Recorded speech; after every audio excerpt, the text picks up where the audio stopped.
کچھ جو ایک دو نئی چیزیں ہیں اس فیصلے میں. پہلی بات تو یہ ہے کہ یہ جو کچھ شارٹ آرڈر میں کہا گیا تھا یہ ظاہر ہے اسی ڈومین میں ہونا تھا. تو جو سب سے پہلی بات یہ ہے کہ اس فیصلے نے جو قوانین میں ترامیم کی پارلیمنٹ نے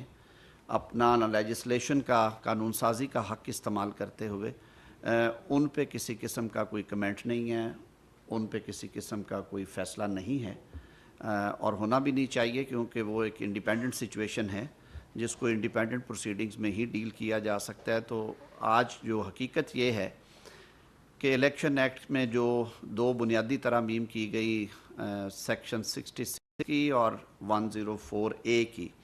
وہ بطور ملکی قانون کے آج بھی قانون موجود ہے, اور جس میں پارلیمان نے یہ قانون بنایا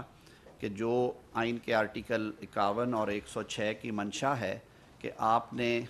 الیکشن جیتنے کے بعد 3 روز کے اندر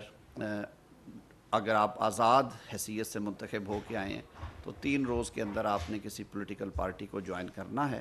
اور وہ irreversible ہے اب قانون کے تحت. سو جو کلاک کو ریورس کرنے والی بات ہے, ملکی قانون کہتا ہے کہ وہ ممکن نہیں ہے. آئین کا آرٹیکل 51 کہتا بھی یہ ہے کہ جو تقسیم ہوگی سیٹوں کی وہ قانون کے مطابق ہوگی, ان اکارڈنس ود لاء جو ورڈ یوز کیا گیا, اور 106 میں بھی یہی کہا گیا جو صوبائی اسمبلیوں پہ ڈیل کرتا ہے. تو وہ سچویشن ویسی کی ویسی ہی ہے.